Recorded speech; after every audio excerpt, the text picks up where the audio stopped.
ඔයාලා ලොකු ගාණක් දීලා ගන්න එයාබඩ්ස් ඔරිජිනල් ඒවමද? කඩේ වෙළඳ පොලේ කියන විදිහට ඔයාලා ලොකු ගාණක් දීලා ගන්න ඔරිජිනල්ම ඒවද කියලා අපි මේක ගලවලා බලමු. ඔයාලත් එයාපොඩ්ස් මිලදී ගන්නකොට ඒක හරිම ෂොප් එකකින් වගකීමක් ඇතුව හරියටම හොයලා බලලා ගන්න. මගේ යාළුවෙක් මේක අරගෙන තිබ්බා ලොකු ගාණක් දීලා.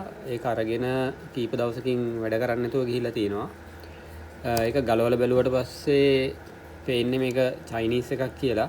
මේක කියලා තියෙන්නේ ඔරිජිනල් එයාපොඩ්ස් එකක් කියලා තමයි යාළුවට දීලා තින්නේ. මේක දැන් වෙලා තිබුණේ මේකේ බැටරිය පිම්බිලා සවුත් වෙලා තිබ්බේ.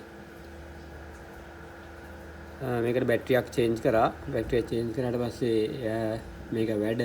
මේකේ හොඳම වැඩේ තමයි මේක බ්ලූටූත් වල සර්ච් වෙන්නේ AirPod Pro කියලා. එතකොට හොයන්නම් බෑ.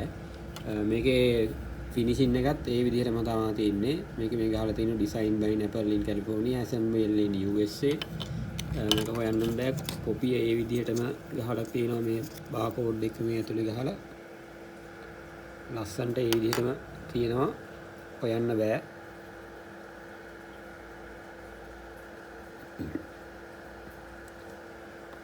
ලොකු ගාණක් දීලා ගන්නවා නම් හරියටම හොයලා වගකීමක් ඇති ෂොප් එකකින් ගත්තා නම් ඔරිජිනල් එකක් ගන්න පුළුවන්.